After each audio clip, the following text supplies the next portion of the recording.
பொதுவாக பெயர் மாற்றம் அப்படின்றது நம்ம வாழ்க்கையில் ஒரு 10% பலன் தரக்கூடியது.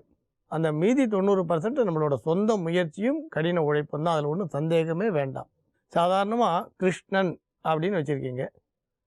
அதே வேற ஒருத்தர் விஜய ராமகிருஷ்ணா அப்படின்னு மாற்றி வச்சுருக்கார். இப்போ கிருஷ்ணன் அப்படின்ற பேரை விட விஜய ராமகிருஷ்ணா அப்படின்னு சொல்லும்போது அதில் ஒரு கம்பீரம் ஒரு வேளை தெரியும். அதில் ஒன்றும் சந்தேகமே இல்லை. இது பேரில் ஓரளவு கம்பீரம் கொடுக்கக்கூடியது தான். சில பேர்களுக்கு ஒரு வசீகரமான சக்தி உண்டு. இது ஒரு 10% மட்டும்தான். 90% நம்ம அப்படியே ஏற்றுக்க முடியாது. ஏன்னா வெறும் எண்கணித பெயரால் மட்டும் கோட்டீஸ்வரன் ஆகிட முடியும்னு எந்த சாஸ்திரங்களையும் சொன்னதா எங்களுக்கு தெரியல. இப்போ ஒருத்தருக்கு ஒரே பேர், ஒரு ராமமூர்த்தி வச்சுக்கோ.